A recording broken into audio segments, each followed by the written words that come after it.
Hello again, gamers. Welcome back to the Board Game Captain. I'm the Board Game Captain, I'm Lynn. and today we're going to be reviewing and showing you how to play Spirits of the Wild. Now, Spirits of the Wild was published by Mattel Games, and it was designed by Nick Hayes, which is written in very small letters back there. Not sure if you can make that out. But this is a two-player, bit abstract set collecting game.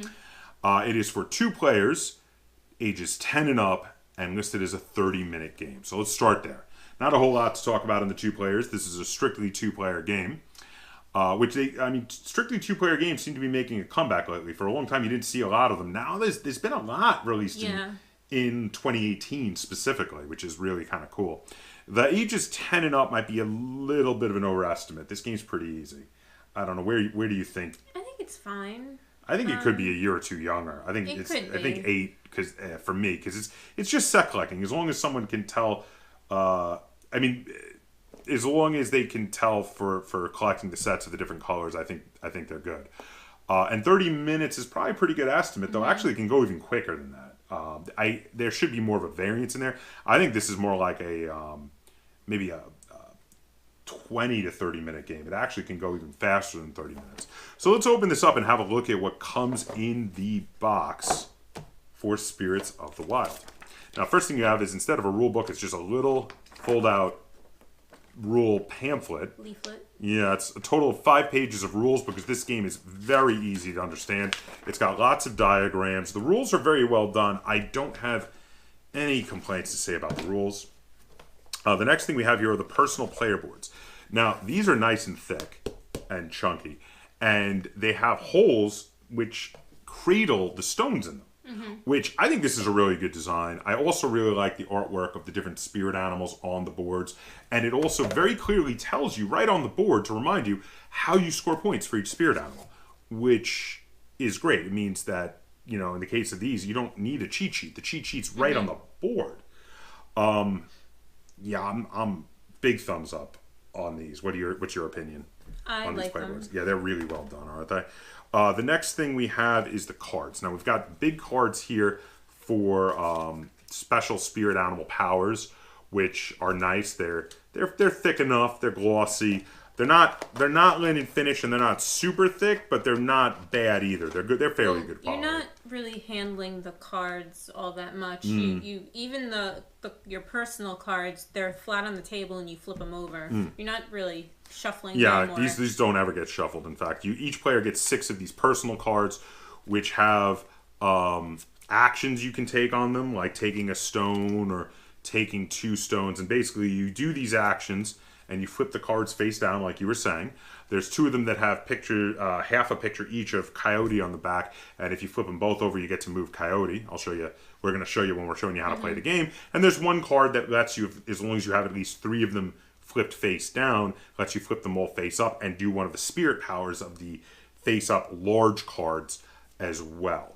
The next bit of component we have is this little dish. This is a plastic dish. It's nice and thick and chunky, though. Feels really good in the hand. And this is just to hold some of the plastic stones. So, for that, this is great. They didn't even really necessarily need this. They could have just said, put it on the table. It's just theme. It's made to look like Bone it's or something. Yeah, it's carved from something. Yeah. And then we've got a nice plastic coyote to represent the mythical coyote from Native American mythology.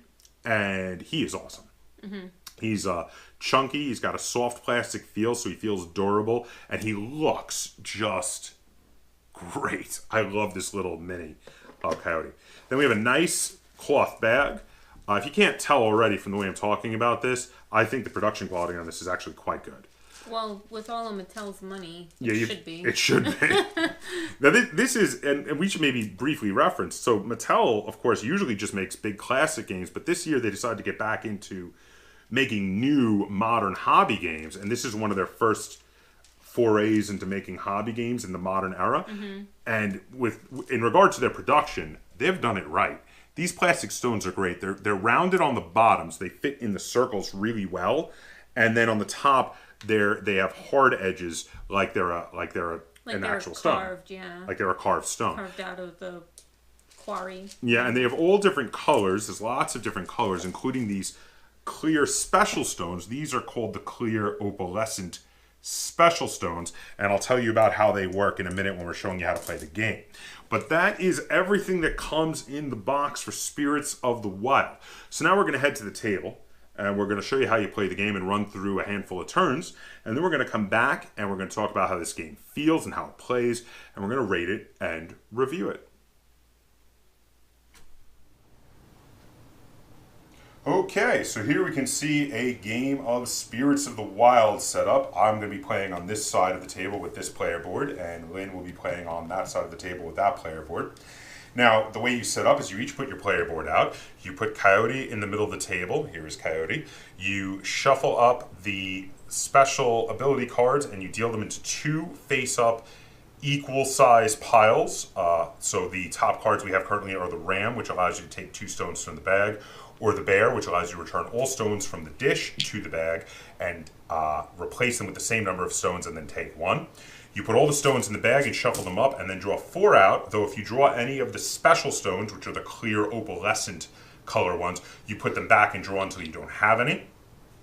And you put your 6 cards, which represent the actions that you may take, out in front of you, and you prepare to collect stones to place them on the various animal spirits to be able to earn points. So for instance, the owl will earn points, 3 points, if you have 3 pairs of stones. Each pair has to be the same color. They can be the same color as one of the other pairs, but do not have to all be the same color, just 2 each of 3 different colors. The rabbit has to get 3 different stones for 6 points. The beaver has to get 3 of a kind and 2 of a kind, basically like a full house. For 5 points for the 3 of a kind, 2 points for the 2 of a kind. Both sets, you get an extra 7 points above the already 7 points. So if you get both, it's 14 points. The salmon has a gradient in pointing where the more you get, the better. He wants to get 1 each of different colors, while the turtle wants to all collect all the same color. Each spirit animal has 1 extra space for one of those special opalescent stones. If you collect it and put it on that space, you can no longer collect anything for that space, but then the points that you have there will be doubled. In addition, there are 2 ways to move the Coyote. One is this card, which says add 3 stones to the bag and move Coyote. You will put it on one of your opponent's animals, and while Coyote is on that animal, they may not add any stones to that animal. The other way is through the 2 take 1 stone cards. When they are face down after using their ability, they reveal a picture of Coyote. Once you do that, you may also move the Coyote to another space. Now, that is basically it. You have to manage your actions and collect stones. So now we're going to show you how this plays. Lynn, would you like to go first? Sure. The first player has to start the game with the take 2 stones card face down. So then we'll flip that face down since she's going to be going first. And that is to even out the extra power of going first. Also, the game will end as soon as there are 5 of the special opalescent stones anywhere outside of the bag. So at the end of that turn, the game ends. At the end of the turn in which there are 5 outside of the bag. So Lynn, why don't you go ahead and start us off, and what are you going to do? I'm going to take 1 stone. Okay. Take the blue one and add it to the rabbit. Oh, okay. I'm going to take 2 stones, and I'm going to take the 2 white ones, and I'm going to give them to the turtle. I am going to take 1 stone. Oh, and you get to move the Coyote. He's going to go on the turtle. You're going to go on the turtle? Well, I'm going to add 3 stones and move the Coyote because I can. So I'm going to shuffle up the bag here and pull 3 stones out. It's 2 orange and a white, and I'm going to move the Coyote to the rabbit on the inside. I am going to... I'm reading what these guys do. Now, this action that Lynn is considering, to use the Spirit Power card and recover cards, can only be done if you have at least 3 cards face down. And then what you do is you get to do one of these abilities, put it to the bottom, and then flip all your cards face up. So she's considering doing that right now. Let's see if she does. Yeah, I'm gonna do the ram. He's a good one. So she's going to get to flip all her cards face up, and the ram's ability says take 2 stones straight from the bag. So she's going to take 2 random stones from the bag, and then the ram will take care of that for her. It goes to the bottom of that stack. Be careful, you knocked a stone out of the bag. Oh, did I? Yeah. So now that reveals the wolf, which says add 4 stones and take 1. So what colors did you get? I got a turquoise and a white. So where are they going? You're going to start 2 pairs there for the owl? Okay, so let's see. I'm going to take a stone, and I'm going to take that white stone that's there and add it to my turtle. I'm going to add 3 stones and move Coyote. Oh. Trying to free up the rabbit, huh? Oh, an opalescent stone came out. So you see this one here is rather clear in color, and this is the special stone. So she just blocked up my poor turtle there. So I'm going to, let's see. I'm going to take 1 stone, revealing the picture of Coyote, and I'm going to take one of these pink stones and add it to the beaver here, and I'm going to move Coyote to the rabbit. Oops. Coyote doesn't want to stay on the rabbit. Yes, he does. He likes your rabbit. He wants to be friends. I am going to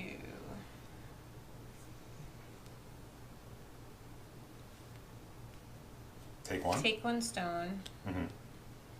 I'm going to take 1 of those. Okay. I'm going to, let's see.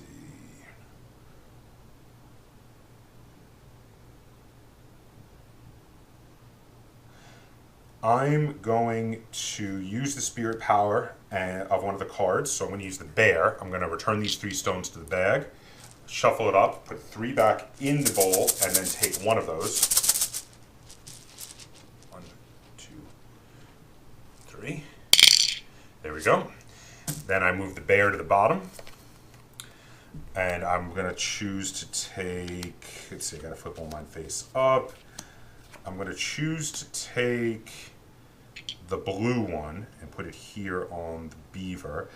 And the new card that has been revealed is the eagle, which is take 1 stone and then take another turn. I'm going to take 1 stone. I'm going to take this one, put it there, and then I get to move Coyote. Yes, you do. Put them on the beaver, huh? Okay. I'm going to...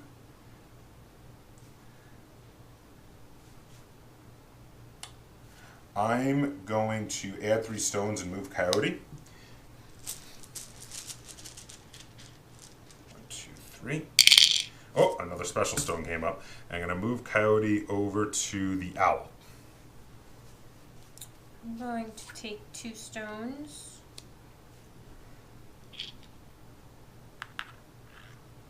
Oh, so now she has completed the rabbit stones and put a special stone on it, which means the rabbit is worth 6 points. Now it's worth 12. So that is 12 points for the rabbit.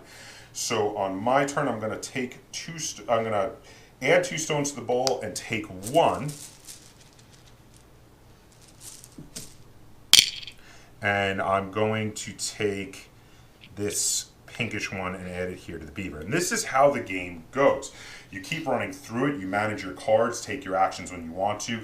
After you have at least 3 of them face down, you can use one of the spirit power cards to be able to do some extra ability. And once you get 5 of these special stones out of the bag, at the end of that turn, the game will end, and whoever has the current most points will win the game of Spirits of the Wild. So now we're going to head back to the table, and we're going to talk about how this game feels and how it plays. We're going to rate it and review it. Okay, welcome back. So that was how you play a game of Spirits of the Wild. Another thing I forgot, again, I did this in a recent previous review, I forgot to mention, the insert is really nice in this, and again, is a really good insert with a place for everything, and I really appreciate games with well thought out inserts. Now that that's done, let's get on to the actual game. So, all right, what do you think of the theme here? You've got this theme of these. I know it's pasted on. Yeah. But I mean, it's pretty. I mean, the production and the theme, and it's a theme that you don't see really that often. Okay, that's fair. So I think instead of just throwing like steampunk or zombies or all the themes that Cthulhu. Yeah, they gave it a Native American mythological theme. They gave it something new. Well, actually, something old, something very old. Well, you know what I mean. But something you haven't seen in a while. Yeah, something that isn't saturated in the market with games right now. Because you're collecting the stones to appease the different spirit animals while Coyote is going around and trying to mess with you. And so it's loosely based on some Native American mythologies. And I like that. I mean, you know what? There's certain mythologies you see a lot of in gaming. You see Vikings. you see a lot of Norse mythology. You see a lot of Greco-Roman mythology, and then after that, maybe Egyptian mythology. But after that, a lot of the others don't get enough attention. No. I think there needs to be more Native American mythology games, because you know what? Their mythology is very rich and very interesting, and I would like to see more of it. It's very different from most of the major ones everyone knows about. So I do appreciate that they chose a rather different theme for this. But now, how about the mechanics? So, what do you think? Where are you at with the mechanics on this and the gameplay? I think it's an interesting twist on set collecting because of the bowl and the cards, where you Well, so you've got the basic set collecting because you're collecting the stones for the spirit animals, but then you also have it's almost like a hand management or action management, because you don't really have them in your hand. Everybody can see what you've used and what you haven't used, but you have the cards in front of you and you use it, and you can't use it again until you take that action that turns the 3 up and lets you do one of the face up spirit animals. And that's kind of interesting, especially because there's 2 ways to trigger moving Coyote. And there's times where you're like, man, I really need to move Coyote. But you sometimes look at your opponent and you're like, oh, but if I move him, my opponent's going to move him right back on their next turn.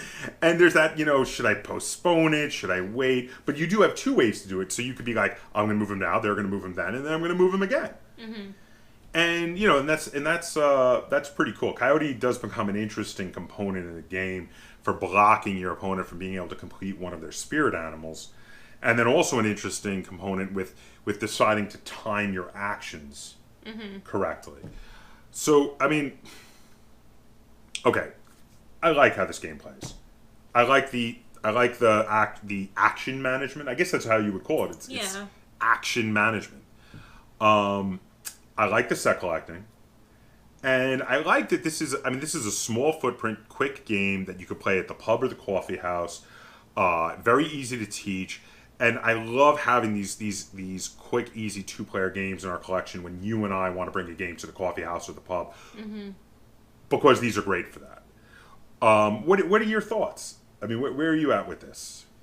I like it. I like that it's a different sort of abstract strategy game. It does feel abstract, but yeah, it's not...